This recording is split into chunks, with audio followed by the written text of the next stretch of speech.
husband flushed our wedding rings down the toilet after I asked him to open our relationship. While I was getting my psychology degree, I studied different theories about sexual behavior and how we could explain its diverse manifestations, especially the ones which aren't considered socially appropriate. What we consider as a standard romantic and/or sexual relationship is quite different from 50 years ago, 100 years ago, and so on. An example of that dynamic is how in the 1920s, and even a few decades later, we wouldn't even consider romance and sex as separate things, because it was expected of you in most parts of the world to only develop your sexual interests after you got married and only to that person.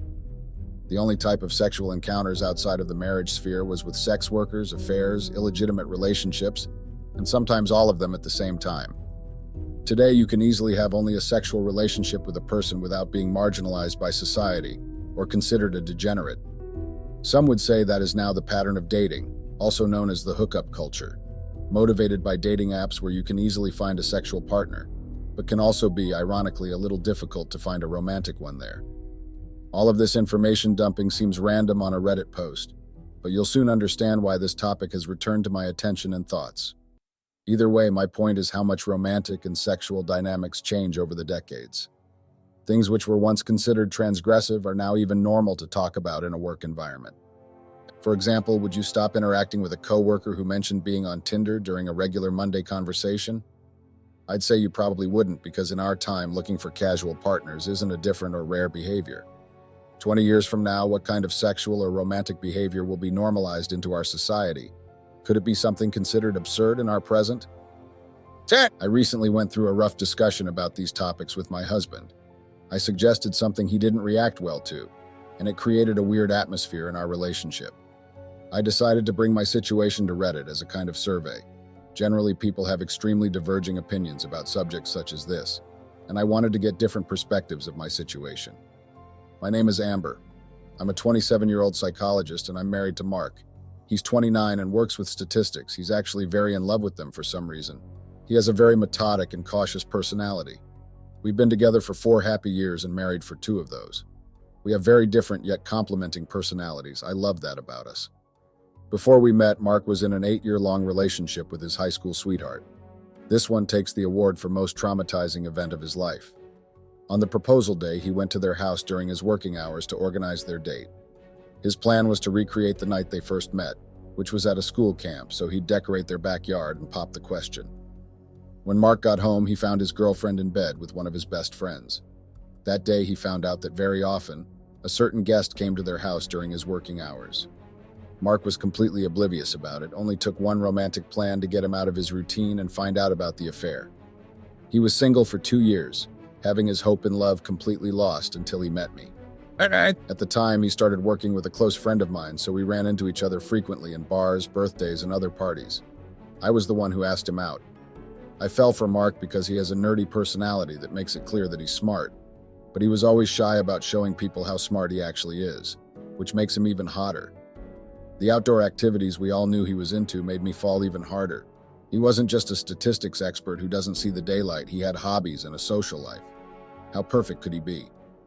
We started dating and I held back my feelings. It was clear Mark was hesitant about emotional connections after his ex. We followed his natural pace and eventually realized we were both head over heels with each other. He was scared about showing his feelings and being romantic, but the more I showed him how much I appreciated his gestures, the more he did it, and thank God he never stopped. One of our mutual interests is camping and nature in general. We both love doing it apart, so when we got together, it was the perfect match. One day we walked to the top of a hill to watch a meteor shower together. It was one of the most beautiful things I had ever witnessed. That night he proposed to me and I realized Mark was the one I definitely wanted to spend the rest of my life with. My marriage with Mark is a blessing in my life. He treats me better than I could ever expect or imagine. Every single day he finds a way to remind me I'm loved. I try my best to do the same to Mark, but he is amazingly better at it than me. He knows me in a way no one does. I could genuinely say Mark is my soulmate. Before we met, I expected to get married after my 30s, which seemed like the perfect age for it. The perfect moment to settle down after having great experiences in my 20s. I was 23 when we started dating. Since then, he is the only person in my life and is set to be the only for the rest of my life. I started feeling curious about things I could be experiencing. I love being with Mark in all the ways possible. I would never do anything behind his back to hurt him. Ever since we started dating, we promised to be honest with each other about absolutely everything. We only got through our toughest crisis because we were brutally honest to each other. That way we were able to rethink our actions and adjust them. We always made sure to maintain the safe space for honesty, especially if they are things a couple hides from one another. I sort of felt the need to share these feelings with my husband. One night we were having dinner at home and I asked if we could talk. I started with the subjects I studied and mentioned in the begging of this post. We followed a traditional model of relationship, were we traditional people. We were at the end of our 20s behaving in our marriage like our grandparents would want us to, something they didn't achieve themselves and just lied about it. Which finally brings me to one of the ongoing debates about dating culture, non-monogamy and open relationships. In this point of view, sex and love aren't codependent or related at all. Actually, they are related when you're with your partner, but not with other sexual partners, who you only get involved with for sexual purposes, or anything according to the rules you previously established with your partner. Couples tried, a lot failed, some succeeded and combined two lives together and even improved their relationship. People usually choose this type of relationship to adventure with others while still loving their partner. Is it consensual cheating? Is it cheating if it's consensual from all parties? Could it ruin a marriage? Could it save one? There were many questions I intended to share with Mark. I was hoping he'd be open to talk about it with me. His reaction was definitely unexpected. We talked about many different things which we knew our friends tried or stories we heard about other people. I asked if he felt curious to try any of those we discussed. He stopped for a second and started thinking like he had never thought about it before. I guess if I was single eventually I would have tried, but I prefer what we have in our life much more. He had a good answer. I said I also preferred what we had, but I sometimes felt curious about other things. He reacted naturally and asked me about what I was curious about, so I said I had thought about trying an open relationship. He frowned, didn't say anything, but there was a creeped-out reaction on his face. I don't know if it can actually work out for us, but it's something some couples our age do. It seems interesting and fun. I kind of lost my speech once he started staring at me like I had suggested we committed a crime. He repeatedly asked me if I was serious. When I said it actually was, he just seemed shocked. This talk happened yesterday. I'm trying my best to remember exactly what we said, but it went kind of like this. Why would you want to open our relationship? Aren't you satisfied with me? Is there anything I can do better? He asked, a little upset. I reassured him there wasn't anything wrong with our relationship, that I loved him very much and this is just an adventure we could try. Look, we're still young, we'll spend the rest of our lives together comfortably, which is amazing because there's no one I'd rather spend the rest of my life with. While we wait for that stage, we can try new things we haven't done in our past relationship. I honestly felt what I was saying. Mark said being cheated is something he had tried in his last relationship and he didn't feel like doing it again. I guess this subject can trigger what he's been through, but in my point of view, it couldn't be the same thing. His ex-girlfriend lied to him, went behind his back, had an affair with someone very close to him, and while all of that happened, she never showed any discontent with how her relationship with Mark was. It's like she was fulfilling a sick fantasy of being with two people at the same time in secret. I had a small curiosity about what was out there. I loved being married, but I had the feeling I settled down early and lost experiences somehow important or just fun to have in your 20s. Finding out we, as a society, practice monogamy only as a social convention, because when we settled it is necessary for our lives. It was simply about how convenient it could be to the political context of the time. The concepts we have of marriage and monogamy are old. When they were settled, it was mainly used to make women keep it in their pants while their husbands were out in brothels. All of that made me realize I hadn't been studying human behavior to reproduce senseless social standards. Even so, if it turned out to be a big mess being with other people, I'd have no problem coming back to my traditional monogamous marriage with the man I love the most. I explained these things to Mark, but he didn't receive them very well. Amber, we made vows to each other. We decided to start a life with only the two of us. I understand all of your historical and psychological analysis, but an open relationship, it's too much and definitely not what we signed up for when we decided to do this. He finished talking, taking my hand and pointing at the golden ring on it. I asked if he ever felt attracted to someone else after we got married because I wouldn't be upset if he did. He looked at me, then he looked at the floor, then at my hands and said, "You know what?" He pulled the ring off my finger, then proceeded to take his ring off his finger. "Is this what you want?" He stood up while holding and showing me our rings. "If you think marriage and monogamy are so oppressive and stopping you from liberating yourself as a woman, fine. Got your message." He walked out of the kitchen, taking our rings with him. I followed him and tried to tell him that wasn't what I meant. Mark never acts this way. He never freaks out and starts yelling just to make a point. I wasn't used to seeing him like that. I'm not acting crazy, he answered after I asked him why he was acting crazy. You want an open relationship, you want to sleep with other people and come home to tell me about it? You want to enjoy your good years with strangers while your husband sits at home wondering when will it be enough for you? If that's your wish, then fine. He opened the bathroom's door, raised the toilet's lid, and when I realized what he was doing, I started yelling for him to stop. In 2 seconds, the rings were thrown in the water, and while I tried to stop him, he flushed it as if they were nothing. I stood there staring at Mark in shock. So you're not acting crazy, I see. He let go a deep breath while listening to what I said, then told me I had what I wished for. Now I could go live my life. What hurt me the most was him saying I still had time to find a jerk who would accept the crazy lifestyle I was suggesting. Maybe there's still time for you to propose to your ex. She'll pretend to only be with you. Lie and go behind your back, but at least you'll be living your perfect monogamy and being oblivious about it. I admit I only said that because he made me upset. Mark turned to me with a death look on his face and walked away until I heard our front door closing, in a little violent sound. It has been 2 days since our fight. Mark is staying with a friend and refuses to talk to me. I called, I texted, I emailed him, I called his mother and everything else I could do. I'm giving him the time he needs, but I have no idea if it was just the heat of the moment or if he'll actually want to get separated. I intend to apologize and tell him it was just a crazy idea. How do I make him forgive me? Do you think he'll still want to be with me? I have no idea what to do. Thanks for the attention, Reddit. I'll get back to you as soon as I have updates. Update. Hello, Reddit. I'm back with updates about the story of my husband flushing our wedding rings down the toilet after I suggested the idea we opened our relationship. Reading your comments and advices cleared my ideas. Some of them helped me to understand the situation better, so I'll share them with you. I should have considered this matter before marrying Mark. Many of you said that. I was very young when we started dating. If I wanted to have other experiences, I should have considered this wish before proceeding with the wedding plans.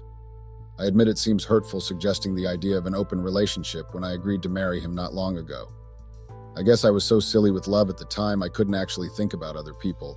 I read comments saying that maybe if I was desiring other people, there could be something I wasn't getting with Mark, which could be sexual or even emotional. I think getting used to married life involves accepting that your relationship will be completely different from the first months in the beginning. I was 23, in love and passionate about my boyfriend. When we decided to get married, those feelings returned and they lasted until our first year of marriage. Of course, I still loved Mark, but there weren't any butterflies in my stomach anymore, which is something normal. I always knew that. Some of you said I was scared of our relationship getting caught in a rut. Therefore, I proposed the most extreme solution, when there are other kinds of more comfortable adventures we could do together, other than an open relationship.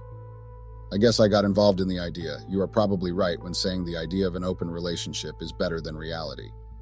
At the end of the day, I would be spending great and fun moments with strangers when I could be doing the same with my husband. I sent a few texts to Mark, which he took a whole week to reply to. I wanted to give him the space he needed. During our relationship, he always said that when he wants space, he actually needs it to figure things out, and he wished I respected his time. That's what I'm trying to do, but I really don't understand why he is so mad. I want him to see and understand that when I brought up the idea, I didn't mean I desperately needed an open relationship, or else I would do terrible things to myself. It's not having an open relationship or divorce in case he doesn't agree. I just wanted to discuss it with him, see his opinion, think and reflect if it would work out in our lives. If Mark doesn't want an open relationship, then we won't have one. This isn't a decision I can make alone. If he isn't willing to, then I don't want to sacrifice our loving relationship because of a stupid idea I had while reading about it. We are in the beginning of our relationship. We still have a lot to go through together. I've seen couples opening their relationship in their 50s or 60s. I guess it gets boring at that time of life. Mark and I are young.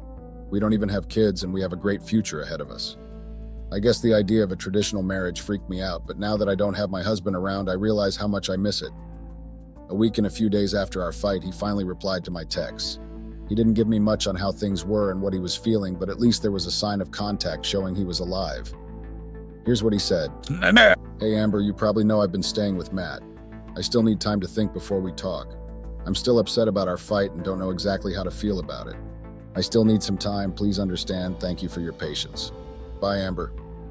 As I said, he didn't give me much, but I was glad to know he's alive. At this point, I could have showed up at his work, his parents' house, and even at Matt's, but I wanted to be respectful.